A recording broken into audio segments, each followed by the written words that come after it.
Lieutenant Colonel Takashi Harakushi of the Imperial Japanese Army's 43rd Infantry Division crouched inside his command bunker overlooking the American beachhead. Peering through his field glasses at the Marine positions, he studied their lines when a sharp crack split the morning air. His adjutant, Captain Yamada, standing just a few feet away, collapsed instantly, a perfectly centered bullet wound in his forehead. Blood and brain matter splattered against the coral wall, yet there had been no visible muzzle flash, no smoke, no movement, nothing to reveal where the fatal shot had come from. Harakushi dropped to the floor, pressing himself against the rough coral as his staff scrambled for cover. He couldn't understand how the Americans had managed such an impossible shot from nearly 800 yards away, unaware that Marine Scout Sniper Corporal Daniel Maddox was positioned over 1,100 yards distant. Through his 8-power Unertl scope, Maddox confirmed the kill as his spotter watched through binoculars. At the start of the Pacific War, Japan's military was supremely confident in its marksmen. The Army Infantry School at Toyama trained snipers to engage targets between 300 and 500 meters using the Type 97 sniper rifle with a 2.5 power scope, a range they believed represented the peak of precision shooting. Japanese doctrine focused on concealment and patience over extreme range accuracy. Snipers were taught to tie themselves into trees or hide in spider holes, waiting for enemy patrols to approach within effective range before opening fire. This method had proven effective in China and during Japan's early victories in Southeast Asia. The Imperial Navy shared similar beliefs. Its special naval landing forces used Type 99 rifles with 4-power scopes, considering 400 meters to be extreme range. Neither branch understood the capabilities of American snipers, skills that would soon devastate Japanese troops across every island from Guadalcanal to Okinawa. During the first major ground battle on Guadalcanal in August 1942, Colonel Kiyoshi of the 28th Infantry Regiment received reports claiming the American defenders were demoralized, poorly equipped, and armed with outdated World War I rifles.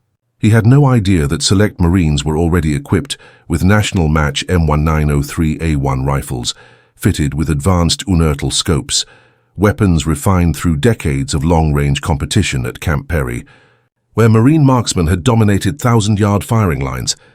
These rifles could consistently place rounds inside a 10-inch circle at ranges Japanese doctrine deemed impossible. The Unertl scope itself was a technological breakthrough that Japanese forces never fully grasped. It featured 8-power magnification and precise external adjustment knobs for windage and elevation, each moving in quarter-minute increments.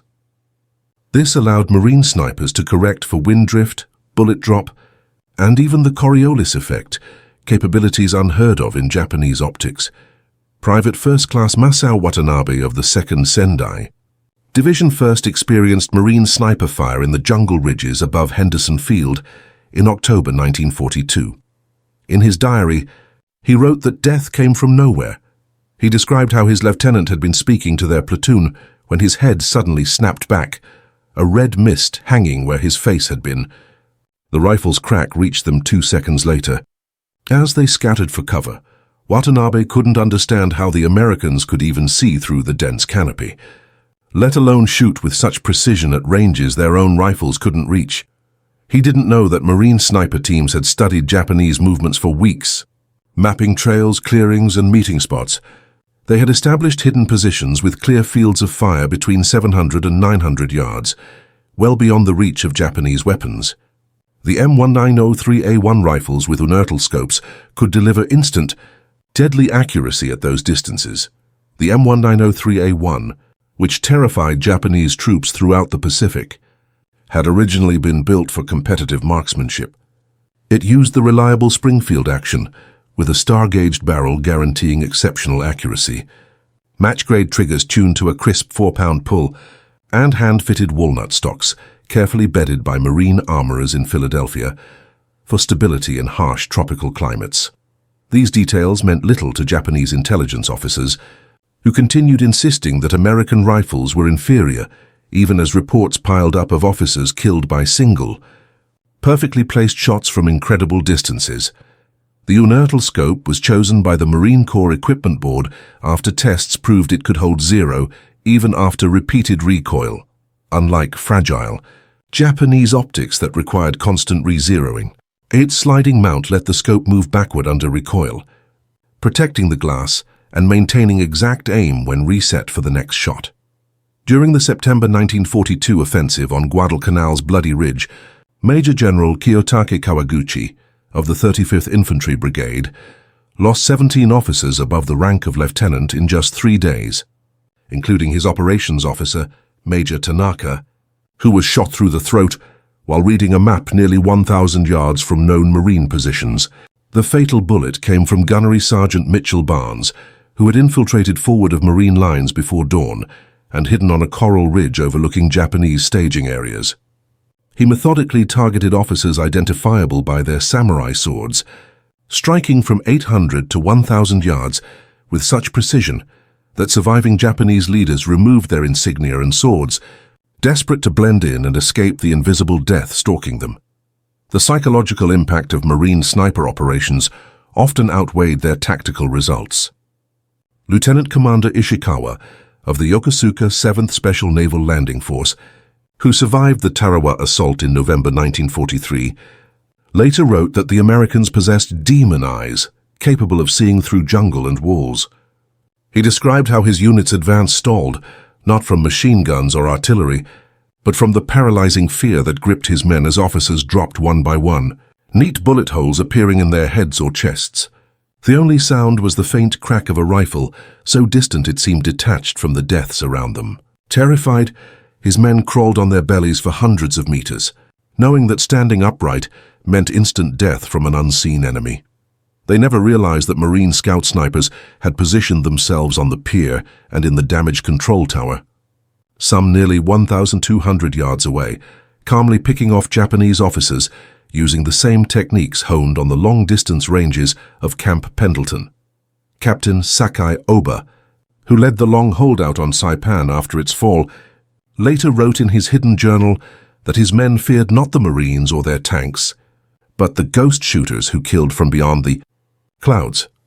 Japanese troops began to invent supernatural explanations, believing the Americans had developed invisible projectiles, or death rays, unaware that Marine snipers like Corporal Robert Holmes had mastered adjustments for Saipan's unique weather.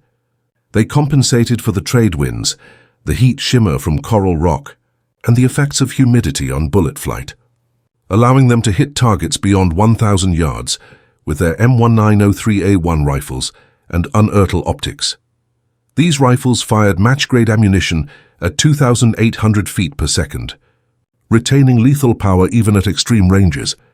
The Japanese military's ignorance of American sniper capability stemmed largely from its failure to appreciate the Marine Corps' long-standing marksmanship traditions, skills developed since the Banana Wars and refined by officers like Captain George Van Orden, who had helped shape the tactics and equipment that led to the adoption of the Unertl-equipped M1903A1 as World War II's premier sniper weapon. This rifle was the product of years of competitive marksmanship training the Japanese dismissed as impractical. Their philosophy valued close-range combat and spiritual resolve over technological superiority, leaving them unprepared for an enemy who could strike from distances where they could barely see their targets. Colonel Tadashi Suzuki of the 31st Army Intelligence Section on Saipan dismissed early reports of Marine sniper accuracy as exaggerations, insisting that confirmed kills beyond 800 meters were physically impossible. That belief shattered when he personally witnessed Major Yoshida killed by a single bullet while inspecting fortifications, nearly 900 yards from Marine lines, only after examining a captured M1903A1 with its Unertl scope did Suzuki realize the truth. The precision-machined turrets, fine crosshair reticle, and crystal-clear optics revealed why so many Japanese officers had died without ever spotting their attackers. He understood with growing dread that every Japanese position on Saipan was within lethal range. Marine scout sniper platoons across the Pacific had revolutionized the battlefield. Teams like the famous 40 Thieves on Saipan, led by Lieutenant Frank Tchaikovsky, used their rifles not only for deadly accuracy, but as tools of psychological warfare. Their precision fire forced Japanese officers to hide underground, halted daylight movement, disrupted supply lines, and prevented large-scale troop gatherings. Lieutenant Hiroshi Kobayashi of the 136th Infantry Regiment later wrote in a letter, "Never sent home that the Americans had stolen the warrior's honor, killing from distances where no samurai could fight back, turning battle from a test of spirit into a science of optics and mathematics." The M1903A1 rifle system's technical superiority was undeniable, and its mastery by Marine snipers marked a turning point in modern warfare. The precision of the M1903A1 star-gauged barrel and the clarity of its Unertl optics reflected an extraordinary level of craftsmanship. Details Japanese ordnance officers only came to understand late in the war through captured equipment. They discovered that these rifles used specially produced match-grade ammunition with Sierra boat-tail bullets designed to retain velocity and stability at extreme ranges. Every component was selected for precision: brass cases for consistent chamber pressure, powder charges measured to within 1/10 of a grain for uniform burn, creating a weapon system optimized for accuracy at distances Japanese military science had considered theoretical rather than practical. Even after recognizing the technical capabilities of these rifles, Japan lacked the industrial infrastructure and expertise to produce equivalent systems. As a result, their troops remained highly vulnerable to Marine snipers, who refined their methods with each island campaign. Decades later, Gunnery Sergeant Carlos Hathcock would perfect many of these same techniques during the Vietnam War with a Winchester Model 70 and an 8-power Unertl scope nearly identical to those used in World War II. Yet the foundation of Marine sniper dominance had been built years earlier across the coral ridges and jungle peaks of the Pacific Islands. On Guadalcanal, Sergeant John Basilone's sniper support team demonstrated how precise long-range fire could shape entire battles, eliminating Japanese machine gun crews who thought themselves safe, neutralizing artillery observers before they could direct counter-battery fire, and crippling infiltration tactics by killing leaders before attacks could form.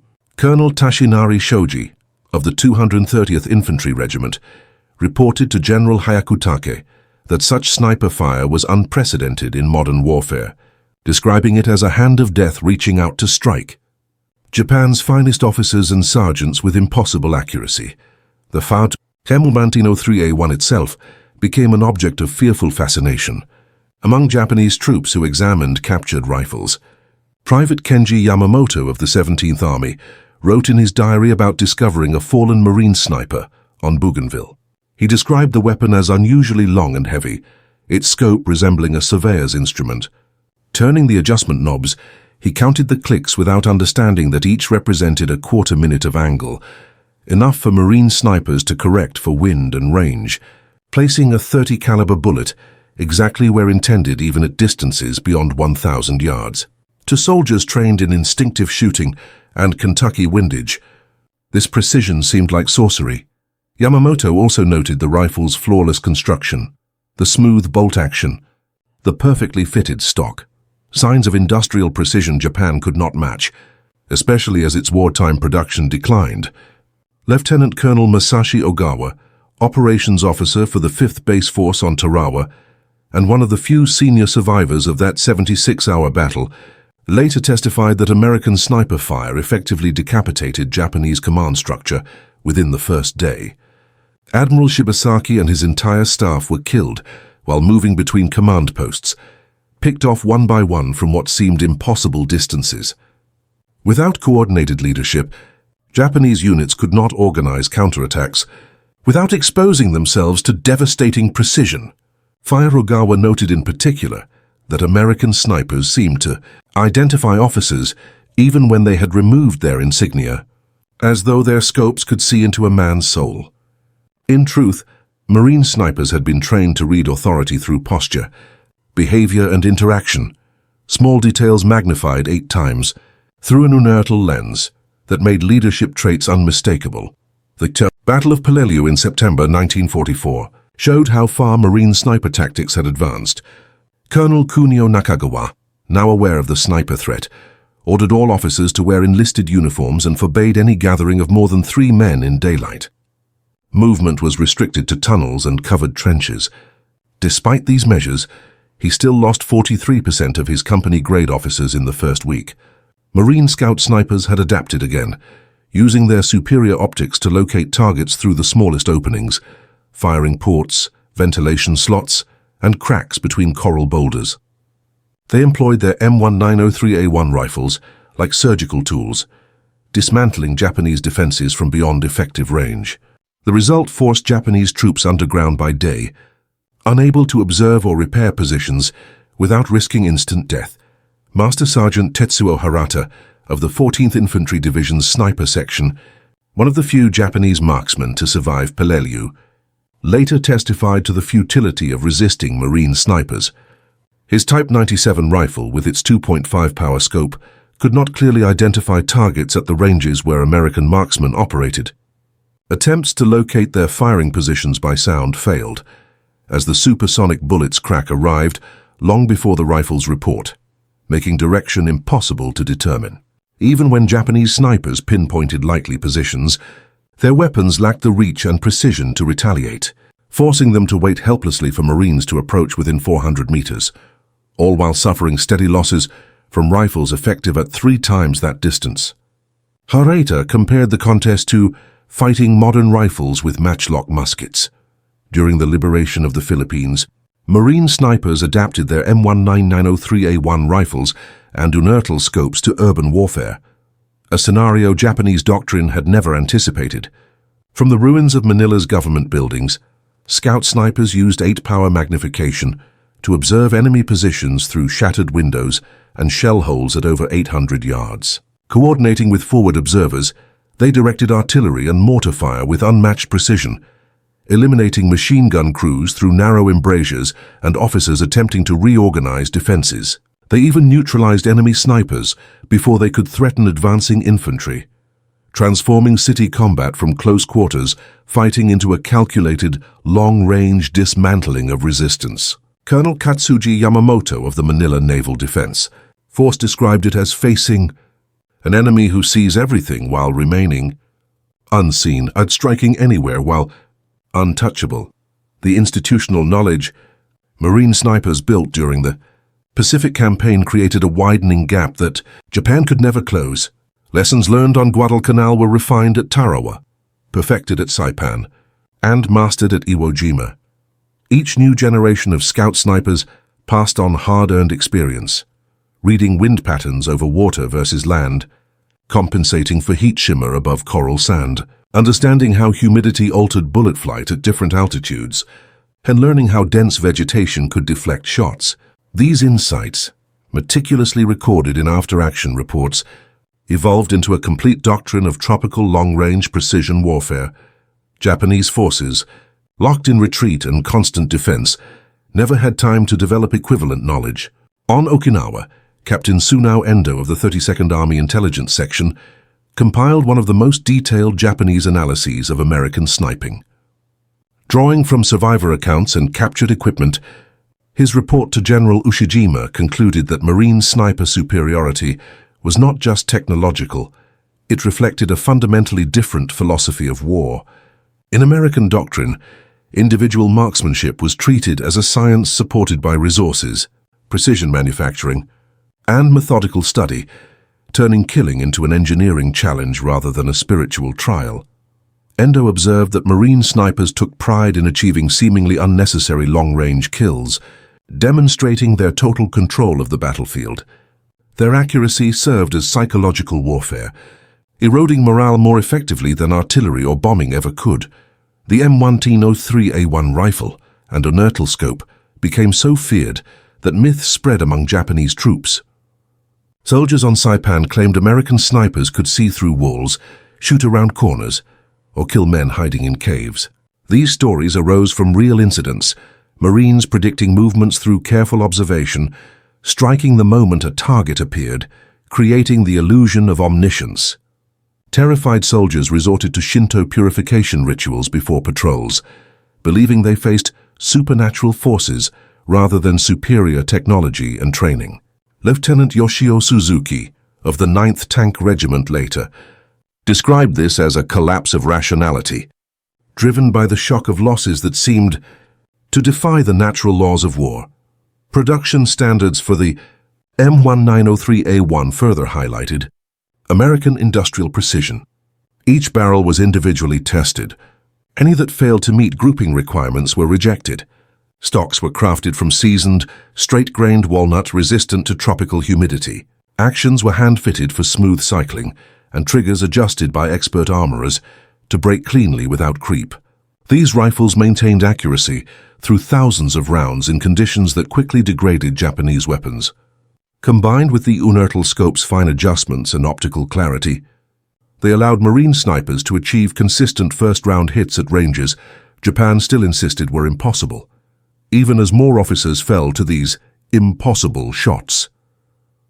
Private First Class Hiroshi Nakamura of the 44th Independent Mixed Brigade on Iwo Jima described in his final letter the terror of facing Marine snipers who seemed to possess inhuman patience and vision. Death came from the sky like divine judgment, he wrote, striking down the brave and the fearful alike, leaving no room for courage. He noted the distinctive sound of the sniper's shot, a sharp crack that followed after men had already fallen, as if death moved faster than sound itself. Unaware that the .30-06 round traveled supersonically, Nakamura's words captured the eerie experience of men killed before hearing the weapon that ended them. The 8-power magnification of the Unertl scope gave Marine snipers more than range. It gave them unmatched situational awareness.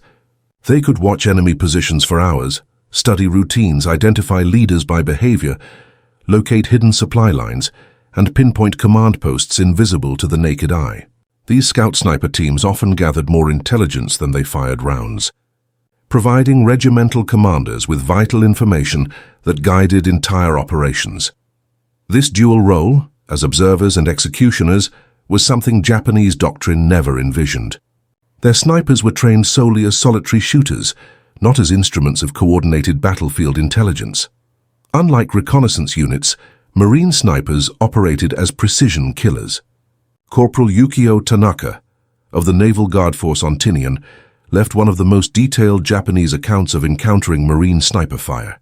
He described how his 8-man patrol was nearly wiped out during a daylight reconnaissance mission, 5 of them killed instantly without ever seeing their attacker. The shots came from somewhere beyond a sugarcane field, stretching nearly 1,000 yards. Each bullet struck with surgical precision, either a headshot or a clean hit to the chest. No one was wounded, only dead or alive. The surviving 3 crawled back to their lines on their stomachs, inching through sharp cane leaves for hours rather than risk standing upright for even a moment. Tanaka wrote bitterly that the American sniper seemed to have deliberately spared those 3 survivors, as if to demonstrate that life or death was his choice alone. This display of control crushed the morale of Tanaka's entire unit, who afterward refused all daylight patrols regardless of the consequences. Even Marine armorers were surprised by how well the Yabai M1903A1 rifle and Unertl scope combination endured under Pacific combat conditions. Many expected the delicate optics to require constant maintenance in such a harsh environment. Yet rifles that had seen months of jungle fighting on Guadalcanal held their zero perfectly. Scopes exposed to tropical rain, volcanic ash and coral dust still delivered clear, sharp images. This rugged reliability allowed Marine snipers to operate independently for extended periods, deep within Japanese-held territory. They survived on captured rations, engaging high-value targets from concealed hideouts that they might occupy for days. Japanese snipers, by contrast, were bound to their units for resupply and orders. They lacked the autonomy that gave Marines a major advantage, forcing Japanese commanders to waste significant manpower on counter-sniper efforts that almost always failed. Lieutenant Colonel Hideyoshi Obata, who commanded the 3rd Battalion, 2nd Infantry Regiment on Guam, led the most extensive Japanese counter-sniper program of the Pacific War. He trained marksmen to hunt American snipers and even used decoy officers to draw fire. Obata imported captured Soviet anti-tank rifles, hoping their heavier bullets could compete with the range of Marine weapons. After 3 weeks, however, no confirmed Marine sniper had been killed. Obata lost 12 of his own marksmen, along with many others, to long-range precision fire. In his final report, he admitted that American sniper superiority could not be countered with available Japanese resources, recommending that future operations simply accept sniper casualties as unavoidable. It was a rare and humbling admission of defeat. The contrast in training between Marine and Japanese snipers reflected deeper differences in military philosophy. Marines were chosen from proven expert marksmen, competitive shooters who already demonstrated exceptional accuracy. They then underwent intense instruction in ballistics, range estimation, camouflage, and observation. They learned to read wind patterns along the bullet's entire flight path, to calculate how barometric pressure, temperature, and humidity affected trajectory, and to study human anatomy to ensure instant incapacitation. Above all, they developed the patience to wait hours or even days for a single perfect shot. This scientific, methodical approach to killing shocked Japanese officers who believed true warriors should rely on instinct, courage, and spiritual strength rather than calculation and technology. Marine logistical support added another layer of superiority. Each sniper team was supplied with match-grade ammunition, manufactured to tighter tolerances than standard-issue rounds, specialized cleaning kits, pre-fitted replacement parts, and even custom equipment for long-range field operations. To resource-starved Japanese commanders, such provisions seemed wastefully excessive. Their snipers had to make do with ordinary infantry weapons and inconsistent ammunition, forcing constant re-zeroing and guesswork.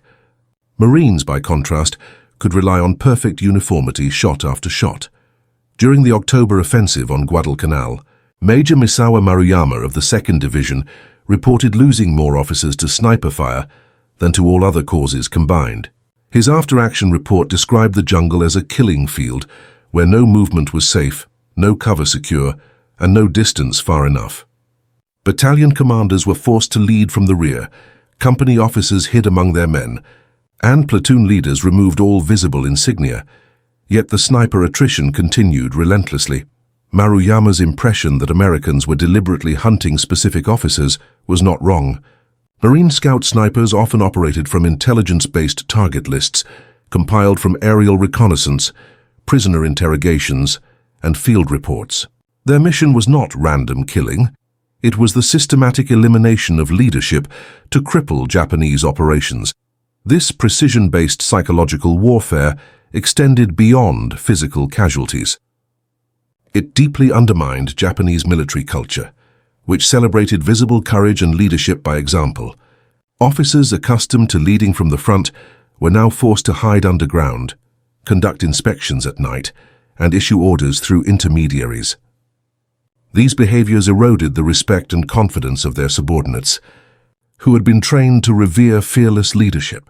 Captain Shigoshi, Nakata of the 65th Brigade, later wrote that Marine snipers hadn't just killed Japanese officers, they had destroyed the very idea of battlefield, leadership that sustained the Japanese army.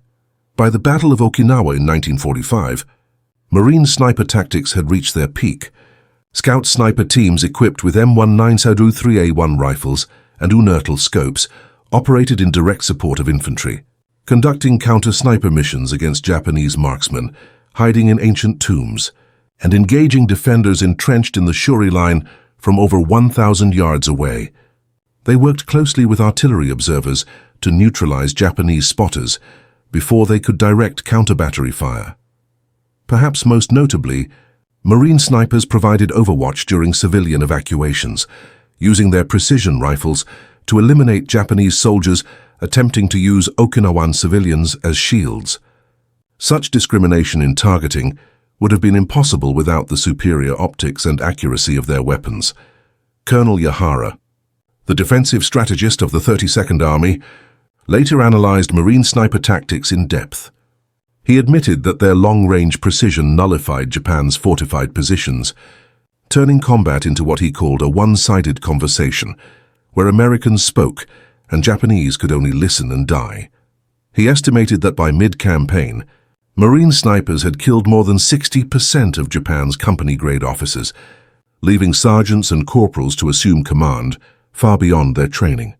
This accelerated the collapse of organized resistance and directly contributed to the enormous civilian casualties on Okinawa. Captured M1903A1. Rifles revealed the technical reasons behind their dominance. Japanese ordnance officers discovered features like the Unertl scope's internal spring system, which automatically returned it to position after recoil, and the precisely ground lenses that offered flawless edge-to-edge clarity. The rugged tube design maintained zero even after impact, and the external adjustment system allowed precise corrections without detaching the scope.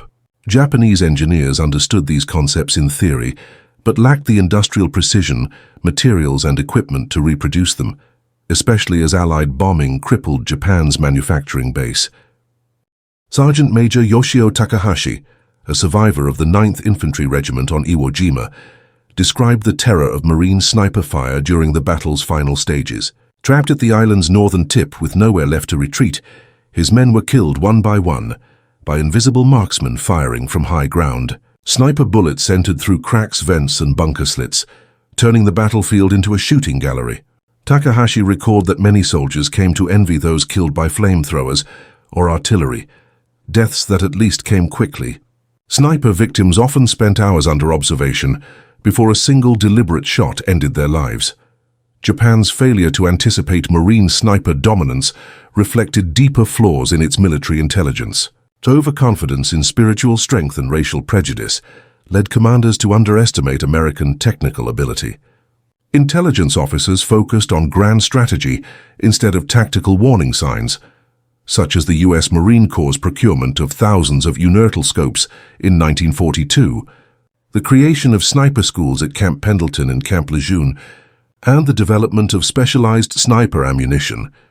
These indicators were either ignored or never passed to frontline commanders, who continued to believe propaganda about American weakness. Private Toshio Yamada, of the 38th Infantry Regiment on Guadalcanal, recounted surviving multiple encounters with Marine snipers while carrying messages between isolated positions. He described a chilling sensation, as if cold fingers touched my spine whenever he was being watched through a scope. Sometimes he obeyed that instinct, dropping to the ground just as a bullet snapped through the air where he had been. Yamada believed humans retained an ancient prey sense for when they were hunted, but he admitted it failed often, as other runners who ignored the feeling were killed instantly, headshots, from unseen rifles hundreds of yards away. The M1903A1 rifles issued to Marine Scout snipers were the result of an exacting selection process that Japanese quartermasters would have considered extravagant. Rifles that grouped within 1 minute of angle at 300 yards were chosen for national match competitions. The best performing examples were then tested again for conversion into sniper rifles. Only about 1 in 50 rifles met the required standard for mounting Unertl scopes. The result was a weapon capable of sub-minute accuracy, unmatched by anything in the Japanese arsenal. In contrast, Japanese sniper rifles typically grouped within 3 to 4 minutes of angle, acceptable for infantry use, but far less precise. Captain Kenji Amaguchi, an intelligence officer with the 14th Area Army, compiled reports from across the Pacific. His analysis concluded that Marine Scout snipers accounted for less than 1% of total American forces engaged, yet were responsible for over 15% of Japanese officer casualties, a tiny fraction of men with unmatched skill and superior. Tools had changed the very nature of the Pacific War, one bullet at a time. Yamaguchi observed that Marine snipers achieved an effectiveness unmatched by any other weapon system in the Pacific War. He noted how the loss of seasoned Japanese officers created a domino effect. Experienced leaders were replaced by less capable subordinates, who were soon killed before gaining experience themselves.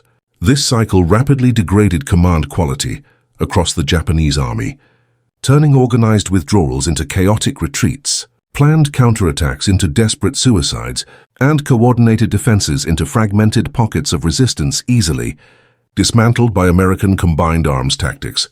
The manufacturing precision required to produce the Unertl scope mounted on M1903A1 rifles reflected industrial capabilities far beyond Japan's reach. These optics were crafted with lens tolerances, measured in fractions of light wavelengths, and mechanical parts machined within thousandths of an inch. Their assembly took place in climate-controlled facilities to prevent even microscopic contamination that could impair optical clarity. To Japanese optical manufacturers, working in bomb-damaged factories with worn-out machines and exhausted laborers, such standards seemed unimaginable. As the war dragged on, America's industrial capacity continued to improve, while Japan steadily declined under the strain of shortages and relentless bombing. This widening quality gap directly translated into battlefield outcomes. Lieutenant Saburo Sasaki, one of the few Japanese snipers to survive multiple Pacific campaigns, from Guadalcanal to the Philippines, later testified about the hopelessness of countering American snipers. He described attempts to engage Marine Scout snipers as suicide missions. Japanese marksmen were detected and killed long before they could locate their opponents. They were eliminated by unseen riflemen, firing from distances their own weapons could not reach. Eventually, Japanese snipers gave up on long-range duels entirely, turning instead to close-range targets of opportunity. It was an unthinkable concession for a military that had once considered itself spiritually and tactically superior to its enemy. The evolution of Marine sniper tactics throughout the Pacific Campaign built a foundation of institutional knowledge the Japanese could never replicate. The U.S. Marines carefully recorded lessons learned through after-action reports, formal training manuals, and tactical bulletins, ensuring that hard-won experience was passed on when veterans rotated home or fell in combat. In contrast, Japanese doctrine prized personal intuition and spiritual instinct over written analysis. As a result, tactical knowledge died with the soldiers who gained it, forcing new units to repeat the same costly mistakes. Lieutenant Colonel Toshio Watanabe condemned this failure, calling it criminal negligence by higher command. Leadership, more concerned with saving face than saving lives. Another, overlooked American advantage came from the ammunition crafted for Marine Scout snipers using M1903A1 rifles. These match-grade cartridges used meticulously selected 172-grain bullets, each propelled by precisely measured IMR powder charges that produced consistent muzzle velocities within just 10 feet per second. The cartridge cases were weight-sorted and neck-turned for dimensional uniformity. This attention to detail enabled Marine snipers to maintain sub-minute accuracy at extreme ranges, accuracy that Japanese snipers using standard ball ammunition, with velocity variations exceeding 100 feet per second, could never match. For Marines, ballistic calculations produced reliable results. For Japanese marksmen, long-range shooting was often a matter of luck. Colonel Masaharu Homa, Chief of Staff of the 14th Infantry Division, documented 27 incidents during the Palau campaign, where positions believed to be untouchable due to distance were destroyed by Marine snipers. Fortified observation posts carved into cliffs were hit from over 800 yards away, often across water channels. Machine gun nests hidden within coral caves were neutralized through narrow embrasures invisible to the naked eye. Even command posts deep in ravines were targeted by snipers, firing from mountain ridges at extreme angles. These feats of precision forced Japanese instructors to completely rethink what safe distance meant. The psychological and mental profile of a successful Marine sniper stood in stark contrast to Japanese ideals of the warrior. While Japanese doctrine emphasized aggression, bravery, and willingness to die for the emperor, Marines selected individuals with patience, emotional control, mathematical skill, and the ability to remain completely motionless for hours.